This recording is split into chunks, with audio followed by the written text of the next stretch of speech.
Hello all! ఇన్‌స్టాగ్రామ్‌లో full viral అవుతున్న ఒక రెసిపీ అయితే నాకు కనిపించింది. ఆ రెసిపీ చూడంగానే కంపల్సరీ ట్రై చేయాలి ఈ రెసిపీ.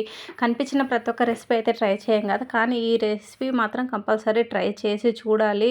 అట్లాగో మనకిప్పుడు సమ్మర్ సీజన్ కాబట్టి మ్యాంగోస్ వస్తాయి. మ్యాంగోస్ వచ్చినప్పుడు ఈ ఈ రెసిపీ అయితే మ్యాంగో తోటే ఉంది కాబట్టి కంపల్సరీ ట్రై చేయాలనిపించింది. ట్రై చేసి ఎంత వచ్చిందో, చాలా అంటే చాలా బాగుంది. తప్పకుండా మీరందరూ కూడా తప్పకుండా ట్రై చేయండి. కాకపోతే ఇందులో మన తెలుగు వాళ్ళకు నచ్చిన విధంగా నేనైతే కొన్ని మార్పులైతే చేశాను.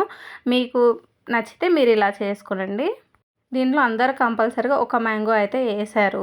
తర్వాత టమాటో కూడా ఒకటే టమాటో ఏశారు. ఒక్క టమాటో వేయకుండా నేనైతే 4, 5 టమాటోస్ అయితే ఏశాను. దాని తర్వాత పచ్చిమిరపకాయలు కూడా వాళ్ళు ఒక్క మిరపకాయ, 2 మిరపకాయలు వేశారు. కానీ మామిడికాయ పుల్లగా ఉంటది కదా! అందుకని పులుపుకు తగ్గట్టుగా మనం కారము, మళ్ళీ టమాటోస్ కూడా వేస్తున్నాం. దానికి మేనేజ్ చేయాలని చెప్పేసి నేను కొన్ని మిరపకాయలు ఎక్కువ వేసాను. అలాగే వెల్లుల్లి కూడా ఎక్కువ ఉంటే బాగుంటుందని చెప్పేసి వెల్లుల్లి కూడా కొంచెం ఎక్కువ వేసాను. ఇవి ఒక సైడ్ లో ఫ్లేమ్ పెట్టుకొని మంచిగా ఫ్రై చేసుకోవాలి. ఒక సైడ్ ఫ్రై అయిపోయిన తర్వాత మళ్ళీ వాటిని తిప్పేసి మళ్ళీ ఒక 10 మినిట్స్ అలా ఫ్రై చేసుకున్నాను.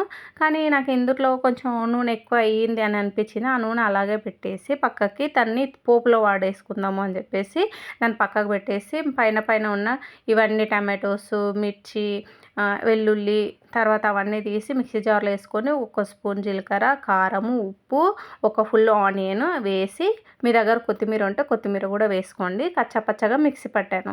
తర్వాత వాళ్ళు తిరగమాత వేయలేదనమాట. తిరగమాత వేయకుండా ఏం చేశారంటే వాళ్ళు ఆవ నూనె వేసుకున్నారు. నాకు ఆవ నూనె మన తెలుగు వాళ్ళకి అంతగా నచ్చదు అన్నట్టుగా నేను పోపు అయితే వేశాను. ఇలా కూడా ఎంత బాగుందో, చాలా అంటే చాలా బాగుంది. మీరు కూడా తప్పకుండా ట్రై చేయండి. ట్రై చేసి ఎలా వచ్చిందో చెప్పండి. ఇంక వేడి వేడి అన్నంలోకి అయితే వాళ్ళు ఏం చేశారంటే చపాతీతోటి ట్రై చేశారు.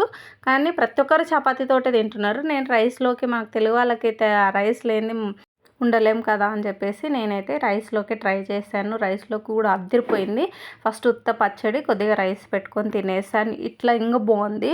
నెయ్యి వేసుకొని కూడా ట్రై చేశాను. నెయ్యిలోకి ఇంకా బాగుంది. తర్వాత లాస్ట్‌కి కొద్దిగా పెరుగు వేసుకొని కూడా పెరుగన్నంలోకి కూడా ట్రై చేశాను. పెరుగన్నంలోకి కూడా అదిరిపోయింది. మీరు కూడా తప్పకుండా ట్రై చేయండి.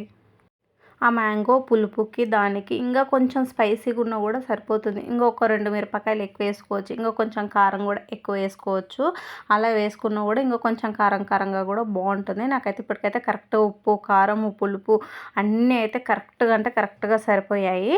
మీరు ఇంకా కొంచెం స్పైస్ ఎక్కువ తినే వాళ్ళు ఉంటే కొద్దిగా ఇంకొక 2 మిరపకాయలు ఎక్కువ వేసుకోండి. కొద్దిగా కారం కూడా ఎక్కువ వేసుకోండి.